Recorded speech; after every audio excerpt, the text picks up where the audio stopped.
오늘 본문에 보면은 세 종류의 사람이 등장을 합니다. 13, 14절인데요. 너희 중에 고난당하는 자가 있느냐? 저는 기도할 것이요. 즐거워하는 자가 있느냐? 저는 찬송할지니라.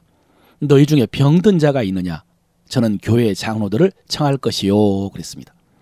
고난당한 자, 즐거워하는 자, 그리고 병든 자입니다.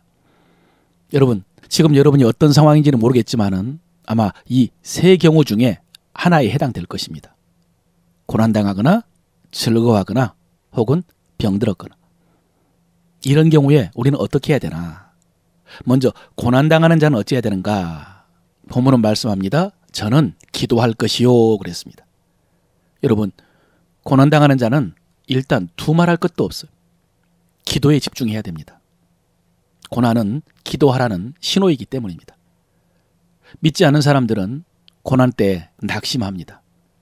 그러나 믿는 우리 성도들은 고난을 기도의 초청장으로 받아들여야 됩니다. 그래서 C.S. 루이스는 고난은 하나님의 메가폰이다 라고 했습니다. 평상시에는 우리가 하나님의 부르심을 듣지를 못합니다. 그러다가 고난당할 때 그때 비로소 부르시는 하나님의 음성을 듣는 것입니다. 여러분, 지금 어떤 고난 가운데 있습니까? 빨리 기도의 자리로 나아가시기를 바랍니다. 두 번째로 즐거워하는 자를 향해서는 저는 찬송할 것이요 그랬습니다. 여러분, 우리가 고난을 당할 때는 그래도 제법 기도의 자리에 나가는데, 그런데 응답을 받아서 이제 그 고난에서 벗어나고 그리고 형편이 펴지면 형편이 펴지는 것까지는 좋은데 무릎까지 펴지는 것이 문제입니다. 기도도 쉬게 되고 그리고 하나님 도움 없이도 살 수 있을 것 같고 그것이 우리의 모습입니다. 그런데 오늘 하나님 말씀하십니다. 아니다. 너희가 고난에서 벗어나 즐거워하게 되었느냐? 오히려 하나님께 영광 돌리며 찬송해야 된다 라고 하십니다.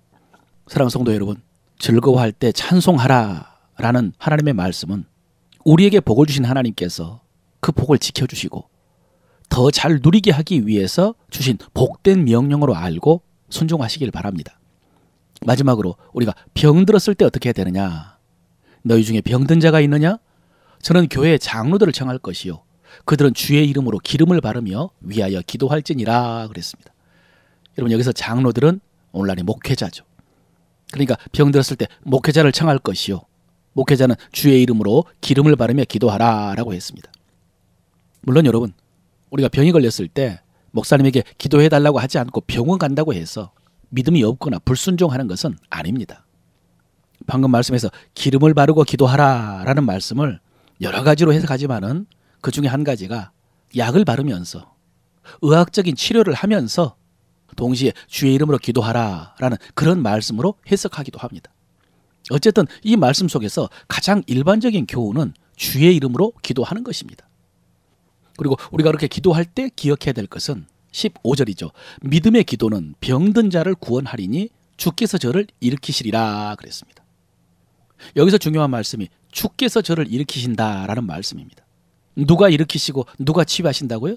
주께서요. 여러분, 정말 중요한 말씀입니다. 여러분, 예로부터 지금까지 기도로 혹은 성령의 은사로 병을 고친다라고 하면서 항상 생겨나는 문제가 있습니다. 베드로와 요한이 성전 미문 앞에서 안진뱅이를 일으킬 때 그때 했던 말인데요. 우리 개인의 권능과 경건으로 이 사람을 걷게 한 것처럼 왜 우리를 주목하느냐, 이 말씀입니다. 왜 우리를 주목하느냐. 성경에서 베드로는 이렇게 말했는데 그런데 사람들은 계속해서 병 고친 사람을 주목하는 것입니다. 또 그렇게 기도해서 고친 사람도 처음에는 베드로처럼 말하면서 하나님께 영광을 돌리라 라고 하지만은 사실은 그 마음을 끝까지 지키기가 쉽지 않습니다. 사람들의 주목을 받는다는 것은 마약과 같은 유혹입니다. 결국 그것 때문에 타락한 사람들이 많습니다. 여러분, 우리는 기억해야 됩니다. 주께서 고치십니다. 이 믿음으로 기도해야 되고요. 그리고 영광은 주님께 돌려야 되고 그리고 사람은 주님께 인도해야 됩니다.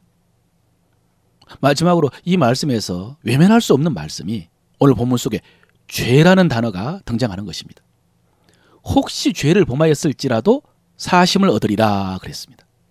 병들었을 때에 목회자를 청하고 그리고 목회자는 기름을 바르면서 기도하는데 그런데 혹시 죄를 범하였을지라도 사심을 얻으리라 라고 했습니다.